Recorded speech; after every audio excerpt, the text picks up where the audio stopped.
அஸ்ஸலாமு அலைக்கும். இன்னைக்கு நம்ம பார்க்க போகிறது இஸ்லாம் உதயம். வாங்க வீடியோக்குள்ள போகலாம். 15 ஆண்டுகளுக்கு பின் ரசூலுல்லாஹி ஸல்லல்லாஹு அலைஹி வஸல்லம் அவர்கள் அல்லாஹ்வின் தூதரானார்கள். உலக மக்களுக்கு தாங்கள் செய்ய வேண்டிய கடமைகளை நிறைவேற்ற எண்ணிய போது முதலாக அன்னை கத்தீஜாவிடமே தூதுவத்தின் தத்துவத்தையும் உபதேசத்தையும் தெரிவித்தார்கள். அன்னை கத்தீஜா ரலியல்லாஹு அன்ஹா அவர்கள் நபிகள் நாயகம் ஸல்லல்லாஹு அலைஹி வஸல்லம் அவர்களை முன்னமே ஏற்றுக்கொண்டிருந்தார்கள். காரணம், ரசூலுல்லாஹி ஸல்லல்லாஹு அலைஹி வஸல்லம் அவர்களுடைய ஒழுக்க பழக்க பகிரங்க ரகசிய அம்சங்களை எல்லாம் அன்னை கத்தீஜாவை காட்டிலும் வேறு யார்தான் அதிகம் உணர்ந்து கொண்டிருக்க முடியும். ஆகவே ரசூலுல்லாஹி ஸல்லல்லாஹு அலைஹி வஸல்லம் அவர்கள் சொன்ன விஷயங்களை அவர்கள் மனைவியாம் அன்னை கத்தீஜா ரலியல்லாஹு அன்ஹா அவர்கள் அப்படியே ஏற்றுக்கொண்டு, தாங்கள் சத்திய புருஷர் தாம், அல்லாஹ்வின் தூதர் தாம் என்பதில் எனக்கு எந்த சந்தேகம் இல்லை என்று கூறினார்கள்.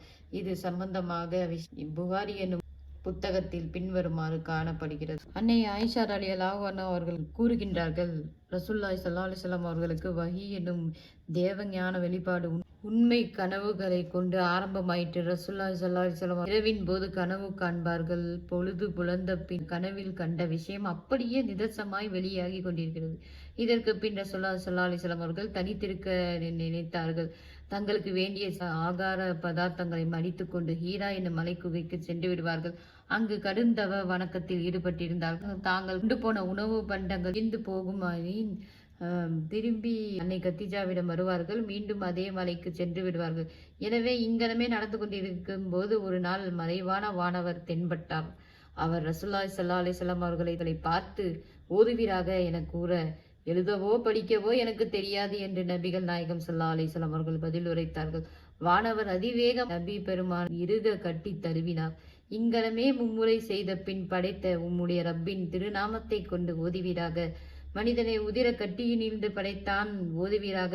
மேலும் உம்முடைய ரப்பு மகா கண்ணியமுள்ளவனாய் இருக்கிறான் என்று கூறி மறைந்தார். இதன் பின் ரசூலுல்லாஹி ஸல்லல்லாஹு அலைஹி வஸல்லம் அவர்கள் அன்னை கத்தீஜாவின் இல்லம் வந்து சேர்ந்தார்கள். ஆண்டவன் அருளை தாங்கி உச்ச நிலையில் தென்பட்டார்கள். பின்னர் அபாரமான அச்சமும் நடுக்கமும் ஏற்பட்டன. பின்னர் மலை குகையில் நடந்த விஷயங்களை எல்லாம் அன்னை கத்தீஜாவிடம் கூறி, எனக்கு அதிக பயமாக இருக்கிறது என்று கூறினார்கள். இதை கேட்ட அன்னை கத்தீஜா ரலியல்லாஹு அன்ஹா அவர்கள் கூறுகிறார்கள், தாங்கள் மனம் கலங்க வேண்டாம். அல்லாஹ் உங்களை கைவிட மாட்டான். ஏனெனில் தாங்கள் குடும்பத்தாரை ஆதரிக்கிறீர்கள். அனாதைகளை, அகதிகளையும் ஏழைகளையும் நன்கு விசாரிக்கிறீர்கள்.